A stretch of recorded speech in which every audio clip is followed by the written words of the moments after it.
Iran और Israel के बीच में जो युद्ध चल रहा है उसको देख करके लग रहा है कि मानो एक दूसरे को वो दोनों खत्म करने के लिए ही आगे बढ़े हैं। जिस प्रकार से दोनों देश में युद्ध चल रहा है, दोनों एक दूसरे को यही बताने का कोशिश कर रहे हैं कि हम भी तुमसे कम नहीं है। शुरुआत इजराइल ने किया है और इजराइल ने जब शुरुआत किया तो उन्होंने दुनिया को बताया कि हमने ईरान पर हमला इसलिए किया क्योंकि हमें भविष्य की चिंता है।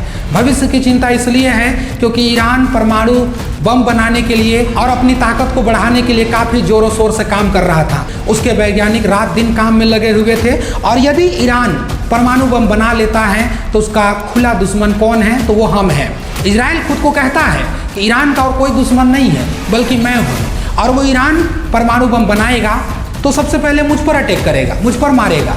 और पता है कि एक अगर परमाणु बम गिरेगा तो उसके बाद पूरा इजराइल साफ हो जाएगा, कुछ भी नहीं बचेगा। तो इजराइल ने जब ये हमला किया तो उसने साफ साफ ये संदेश दे दिया और कहा कि हमने हमला किया है तो अपने फ्यूचर की रक्षा के लिए किया है। लेकिन उसके बाद दुनिया सोच रही थी कि ईरान शांत नहीं बैठने वाला है, और वही हुआ।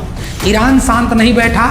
ईरान का जो मिलिट्री जिसको सबसे ज़्यादा देखा जाता है, जो कि वहाँ चर्चित भी है, मिलिट्री कहती है कि हम आ चुके हैं, वी हैव अराइव्ड, कि हम आ चुके हैं। और ऐसा आए हैं कि देखो तेल अवीव का जो मंजर है कैसा सबके सामने है, वो हम ला करके रखेंगे। और इसके बाद जब ईरान ने बैलिस्टिक मिसाइलों का इस्तेमाल किया इजराइल के ऊपर, तो कुछ ही ऐसे मिसाइल थे जिनको इजराइल रोक पाया, लेकिन कुछ कुछ मिसाइल ऐसे थे जो जा करके बिल्कुल टारगेट को हिट किए। अब आप भी समझ सकते हैं कि इजराइल जो कह रहा है वो कितना प्रतिशत सही है, क्योंकि पता है इजराइल कह रहा है कि ईरान जब अपनी तरफ से मिसाइल छोड़ता है तो उसकी मिसाइल हमारे यहाँ आकर के जब गिर सकते हैं तो परमाणु बम को तो गिरना ही है, कहीं पर गिरे उससे क्या मतलब बनता है। तो कहीं पर भी अगर आके गिरेगा तो परमाणु बम बहुत ज़्यादा घातक हो सकता है, इसलिए हमने ईरान के ऊपर धावा बोला। तो ये बात दोनों देश समझ चुके हैं और ख़ास करके ईरान समझ चुका है, क्योंकि ये हमारा अस्तित्व का लड़ाई है। ईरान को पता है अगर ईरान जवाबी कार्रवाई नहीं करता है, अगर चुपचाप रहता है, तो यूं ही इसके वैज्ञानिक मारे जाते रहेंगे, चाहे वो हसन नसरुल्लाह हो, चाहे वो कासिम सुलेमानी हो, या अभी आपका हुसैन सलामी हो। ये सभी के सभी इजराइल के हमलों का शिकार हुए हैं। और ईरान इस बात को जता रहा और कह रहा है कि हमें अब आप कोई देश कहेगा कि चुप रहे तो हम चुप नहीं बैठने वाले हैं, क्योंकि ये हमारी प्रभुता की लड़ाई है, ये हमारी अस्तित्व की लड़ाई है। तो दोनों देश जैसे एक दूसरे से उलझ पड़े हैं, वैसे ही पूरी दुनिया उलझ पड़ा है। तो क्या देख करके ऐसा लगता है कि आने वाले समय में दुनिया दो हिस्सों में बंटने वाली है? अगर ऐसा होता है तो भयावह मंजर होगा।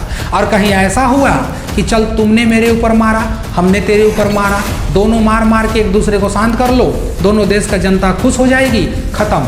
अगर ये हुआ तब तो ठीक है, लेकिन अगर ये युद्ध चलता है, क्योंकि इजराइल ईरान के जो बड़े बड़े ऑफिसर हैं, परमाणु वैज्ञानिक है, उन सबको मार करके इस बात का संकेत दे दिया है कि हम बड़े युद्ध करना चाहते हैं। और ईरान भी कहा है कि हम लंबा युद्ध करेंगे। अगर ये युद्ध चलता है ना तो खाड़ी देश पूरी तरीक़ा से डिसबैलेंस हो जाएगा।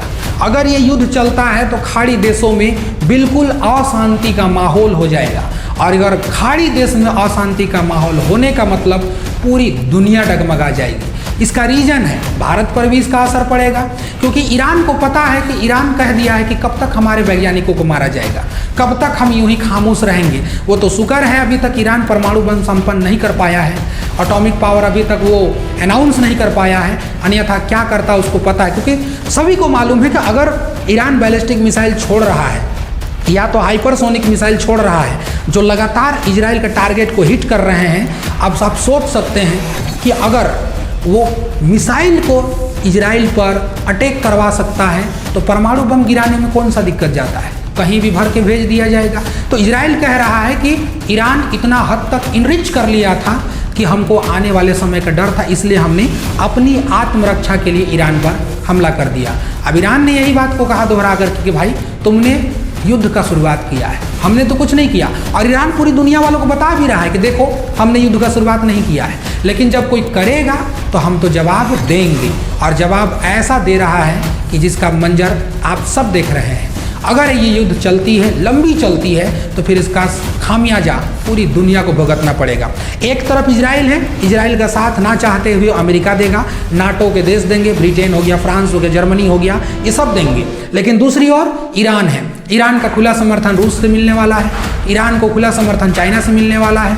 ये दोनों एक दूसरे से बट गए हैं, और जब दोनों देश एक दूसरे को मिटाने का कसम खा लेंगे तो दुनिया तो दो हिस्सा में बट ही जाएगा। भारत पर इसका असर पड़ेगा, भारत का इसका असर बहुत पड़ेगा। भारत के लिए एक बड़ी समस्या है, भारत दोनों देशों को बैलेंस करके चल रहा है। भारत एक और इजराइल का समर्थन भी करता है, क्योंकि भारत इजराइल का समर्थन इसलिए भी करता है क्योंकि सारा वेपन्स, ये मतलब जो हथियार आते हैं वो इजराइल से सपोर्टिंग है, और कहीं ना कहीं इससे ज़्यादा तो हम लोग के पास ईरान की ज़रूरत है। ईरान के अंदर भारत ने चाबहार पोर्ट तैयार कर दिया है और उस पर काम भी चल रहा है। इसके साथ साथ जितने भी तेल के काम हैं, जो खाड़ी देश से हम लोग का संबंध है वहाँ से आते हैं, सऊदी अरबिया हो गया, कुवैत हो गया, ईरान हो गया, और साथ साथ में जो बाहर जो विदेशी काम कर रहे हैं, जो हमारे भारत के हैं, जो विदेश में यानी कि खास करके गल्फ कंट्री में यानी कि खाड़ी देश में जो काम कर रहे हैं, उस पर एक गहरा प्रभाव पड़ेगा। क्योंकि जब युद्ध होगा तो भारत को बड़ा ऑपरेशन चलाना पड़ेगा और उन लोगों को वहाँ से निकालना पड़ेगा। तो इस कंडीशन में अगर देखें तो भारत को लॉस पूरा होने वाला है, तेल का दाम पूरी ऊंचाई को छुएगा, क्योंकि खाड़ी देश अगर मना कर दिए कि हम तेल नहीं देंगे तो पूरी दुनिया के लिए ये अस्त व्यस्त वाला माहौल हो जाएगा। और खास करके इन दोनों देशों के बीच में जब युद्ध हो रहा है तो लोगों का भी भावना दो हिसाब से बटा हुआ है। इंस्टाग्राम हो, चाहे फेसबुक हो, चाहे कोई भी सोशल मीडिया हो, आप उठा कर वहाँ देखेंगे तो आपको दो कैटेगरी के लोग मिल जाएंगे। एक ऐसे लोग जो इजराइल को खुला समर्थन कर रहे हैं, दूसरा ऐसे लोग जो ईरान को पूरी तरीका समर्थन कर रहे हैं, रह रहे हैं भारत में, लेकिन किसी को ईरान उसका अब्बा लग रहा है तो किसी को इजराइल उसका फूफा लग रहा है। भैया हम हिंदुस्तानी हैं, हमारे लिए जो बेहतर होगा हम वही करेंगे। ना हमारे लिए ईरान है, ना हमारे लिए इजराइल है, हमारे लिए दोनों हैं, क्योंकि हमें दोनों को बैलेंस बना करके लेके चलना पड़ेगा। तो भारत जिस तरीका से अपना रुख अपना रहा है, बहुत सारे लोग किस तरीका से सोशल मीडिया में बटे हुए हैं भारत का नमक खा करके, और उसके बाद कोई किसी को इजराइल अच्छा लगता है तो जाओ तुम इजराइल के गोदी में बैठ जाओ, किसी को ईरान अच्छा लगता है तुम जाओ वहीं पर अपना घर बसा लो। तो ये लोगों की मानसिकता हो गई है, लोगों का अलग अलग तरीका से एक संगठन बन चुका है कि हम इजराइल को सपोर्ट करेंगे, हम ईरान को सपोर्ट करेंगे। पहले देखो कि तुम्हारा क्या होगा, तुम्हारा क्या नुकसान होगा, उसको पहले देखो। तो ये कहीं ना कहीं भारत के लिए बहुत बड़ा चिंता का विषय है, और ये अगर युद्ध आगे चलता है तो ये कहीं ना कहीं पूरी दुनिया का चिंता का विषय होगा। आपका इस रिपोर्ट पर क्या राय है? आप भी अपना राय जरूर दे करके जाइएगा। शुक्रिया, जय हिंद।